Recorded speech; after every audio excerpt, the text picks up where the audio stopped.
ఉత్తరాంధ్ర పెద్ద ఆసుపత్రిగా భావించే కేజీహెచ్లో కీచక పర్వం కలకలం రేపింది. ఓ పీజీ విద్యార్థినిపై అక్కడ పనిచేస్తున్న సీనియర్ అధికారి లైంగిక వేధింపులకు పాల్పడ్డాడన్న ఆరోపణలు ఉద్రిక్తతకు దారితీశాయి.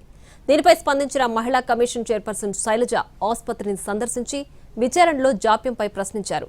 నిందితులపై విచారణ జరిపి కఠిన చర్యలు తీసుకోవాలని ఆదేశించారు. ఉత్తరాంధ్రలో ఎవరికి ఎలాంటి అనారోగ్య సమస్య వచ్చినా ముందుగా గుర్తొచ్చేది కింగ్ జార్జ్ హాస్పిటల్. ఈ కేజీహెచ్ ఆసుపత్రికి రోజు వందలు వేల సంఖ్యలో రోగులు చికిత్స కోసం వస్తూ ఉంటారు. మరి అలాంటి చోట లైంగిక వేధింపులు ఎదురవుతున్నాయని సాక్షాత్తు బాధితుల నుంచి ఫిర్యాదు రావడం సర్వత్రా ఆందోళనకు గురిచేసింది. పేదల పెన్నిదిగా భావించే కింగ్ జార్జ్ హాస్పిటల్లో కీచక పర్వం కలకలం రేపుతోంది. పీజీ వైద్య విద్యార్థినిపై సీనియర్ అధికారి లైంగిక వేధింపుల అంశం తీవ్ర రూపు దాల్చింది.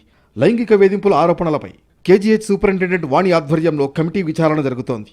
ఈ ఆరోపణ విషయం బయటకు పొక్కకుండా అక్కడ ఉన్న అధికారులు ప్రారంభంలో జాగ్రత్త పడ్డారు. అయితే ఈ వేధింపులు వైద్య విద్యార్థినికి మాత్రమే పరిమితం కాలేదని, ఆసుపత్రికి వచ్చే రోగులు బంధువుల పట్ల కూడా జరుగుతున్నాయని వెలుగులోకి రావడం తీవ్రతను సూచిస్తోంది. పేద మధ్యతరగతి కుటుంబాలకు చెందిన కొంతమంది మహిళలు వైద్యం కోసం ఇక్కడికి వచ్చిన సమయంలో వైద్యులు సూటిపోటి మాటలతో వేధిస్తున్నారని ఆరోపణలున్నాయి. పీజీ వైద్య విద్యార్థినిపై జరుగుతున్న లైంగిక వేధింపుల ఘటనకు సంబంధించి ఫిర్యాదు చేసినా చాలా రోజుల వరకు విచారణ జరగలేదని బాధితురాలు ఆందోళన వ్యక్తం చేస్తోంది. నిందితులపై ఇప్పటి వరకు ఎటువంటి చర్యలు సైతం తీసుకోలేదంటూ ఆవేదన వ్యక్తం చేస్తోంది. ఈ ఘటన రాష్ట్ర మహిళా కమిషన్ చైర్పర్సన్ శైలజ దృష్టికి వెళ్లడంతో కేజీహెచ్కు వెళ్లి విచారణ జరిపారు. అసలు కేసు విచారణ విషయంలో జాప్యం ఎందుకు జరుగుతోందని మండిపడ్డారు.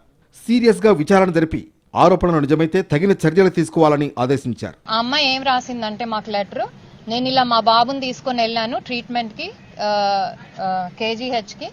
అక్కడ డాక్టర్, ఒక స్పెసిఫిక్ డిపార్ట్మెంట్ డాక్టర్ మాతో ఇలా బిహేవ్ చేశారు.